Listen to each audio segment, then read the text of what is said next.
Lions TV, this is a midweek roundup show. There should have been potentially, well there should have been, there's no potentially about it, a couple of Den dailies going out here and there, but I just felt maybe there wasn't enough to make up individual stories, or I've been busy with other things, and now there's been a build-up, a backlog if you like, 4 or 5. So I thought I'd cram it into a midweek roundup show. A Thursday club, call it what you like. I don't really mind. The outcome will always be the same. I'm going to start off by talking about the fans forum at the Den on Tuesday. I don't really get involved in that sort of side of it. It doesn't really interest me, but some interesting stuff, of course, on the back of COVID that might help you lot going forward if you're going to the Den. There is no COVID requirements going to the Den at the minute. That's what they said at the fans forum on Tuesday. So what that basically means is if you haven't been jabbed, like I haven't, or you haven't been double jabbed, or you refuse to be jabbed, or you're exempt, then there was speculation that from the government, I believe, I don't really get involved in that bollocks either, best place for it, is that if you want to go to the Den or a football stadium with over a certain amount of capacity, you've got to show proof that you are exempt or you've been double jabbed. Millwall have come out and said that right here, right now, there's going to be no COVID requirements going to the Den. One change there has been at the Den, though, is the Den is now a cashless stadium. Again, some of you might be going, for fuck's sake, and some of you might be going, doesn't make no difference to me. It's a bit of a bollock for me, to be honest. I like to have cash on me because if I've got my bank card, I'm spending, hashtag pay me. I'm paying out, and I don't know what I'm paying out. So I like to always carry a little, I wish I had that much, always a little bit of wad on me to pay out in cash. So that is now a thing of the past. You cannot pay cash in the Den. Only 2 places you can. That is the club shop and the kiosk that's open on match days, which is not that far from the actual club shop, if you know what I mean. Just outside the exit to the kitchen stand. If you sit in the kitchen stand, you know exactly where I'm talking about. So yeah, no COVID requirements to go to the Den, first and foremost. But secondly, the Den is now a cashless stadium. So if you want a birra Peretti, or whatever it's fucking called, or a shit sausage roll, maybe even a Death Burger, you won't be paying by cash anymore. Okay, now moving on to the football side of things. Yesterday at Calmont Road, there was a behind closed doors friendly for the first team. They beat Bromley by 2 goals to 0. No team sheet, I don't think, was put out. But I think, again, if you watch the preview show already, you know what I'm about to say. There is pretty much an indication of what the team is going to be on Saturday away at Queen's Park Rangers, because the team that played yesterday, I don't believe will be the team. It will be the team that played against Ipswich last Saturday. I can't tell you the exact team sheet yesterday because I don't know it and I wasn't there. We won the game by 2 goals to 0. Goals from Matt Smith, shock, header, and Conor Mahoney won a penalty and then dispatched it, sending the keeper the wrong way. But the team, yeah, had those 2 in it. Billy Mitchell, Ben Thompson, I think George Long played in goal. There was no Cooper, no Hutch, no Bart, no Jed, all those sorts of players. So I think it gives you a good indication of what the team's going to be on Saturday. I think it will be the team that started away at Ipswich last Saturday, as I said. And I wouldn't even call these players fringe players. This is like a second 11. It's going to be ferocious. There you go, ferocious. What a word. Competition for places going forward this season. It really, really is. And it's going to be very interesting to see what Rowett's going to do. Competition for places is rife. There you go. There's another word I never, ever, hardly use. But the first team won 2-0 against Bromley. Byron Webster and Liam Trotter both played in the game. And as I said, Mahoney and Matt Smith were the goal scorers. Next up, I'm talking about Mason Bennett. Now, this is dated. This should have gone out. This should have been a Den daily, really. But I've missed the boat on that one. I see a few other people say it. So I'm just going to throw it in there in the Roundup show. If you haven't seen it, I don't know where the fuck you've been. You're not following Mill on any social media platforms or any other Mill outlets. Bennett is injured.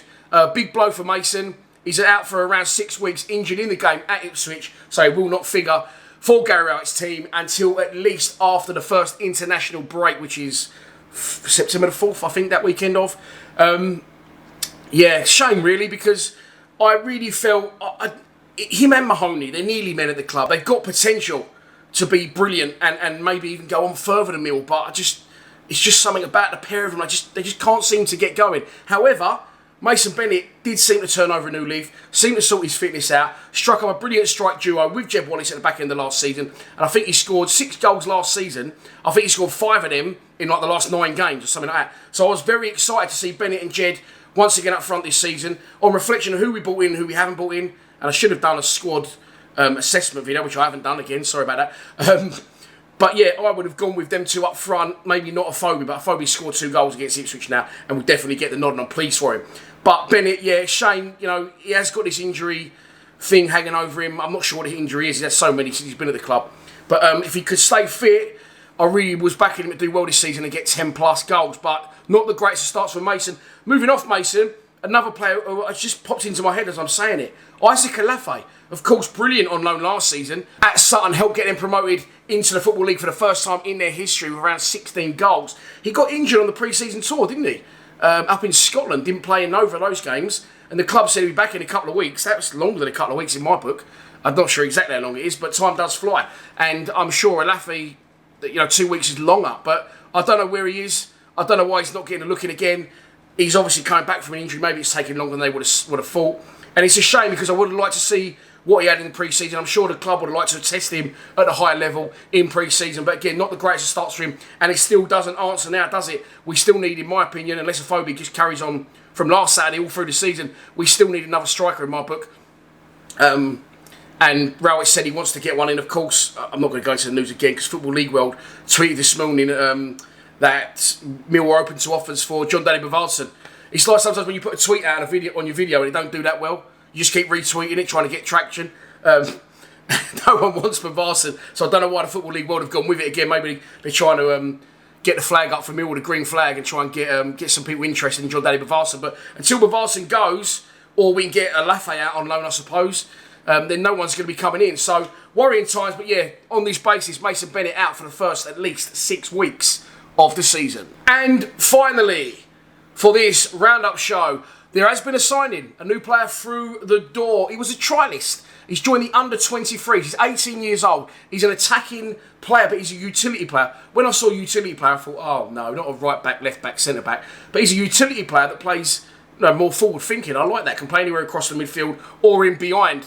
He hasn't said that. I've just made that up, but that's what I'm getting off the notes that I've got. His name is Seb Drodds. Could be Drodds. I'm sorry, Seb. If you want to let me know in the DMs how to pronounce your surname. It's a wonderful surname. It's very different, but I can't say it. He's joined the club after a successful 3-week trial from non-league Uxbridge. This is interesting for me because this falls into the bracket now of I really feel our 23s are trying to kick on a bit now and they're doing well. Nana Boateng, Jayden Davis, Bessart, Topoloj and Dan Moss all had minutes for the first team in yesterday, against Bromley. So exciting times, 23s. You've got Alex Mitchell pushing through now. You've got Billy Mitchell already through, amongst others. Junior Tienza in there, Tyler Berry as well. So it's exciting times, it really, really is. And this one is exciting me for this reason. Get in there eventually. This is the first signing, to my knowledge, for the 23s with our new head of recruitment. I think he said recruitment consultant. That's someone who gets you a job or you want one of it. Head of recruitment, Harvey Bustle, of course, joined the club. Hustle and bustle.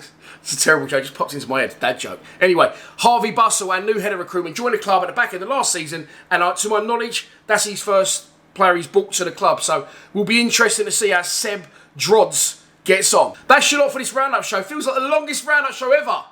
But I hope you enjoyed it. Please subscribe to Lions TV. I'll see you at Queen's Park Rangers on Saturday. Come on, you Lions.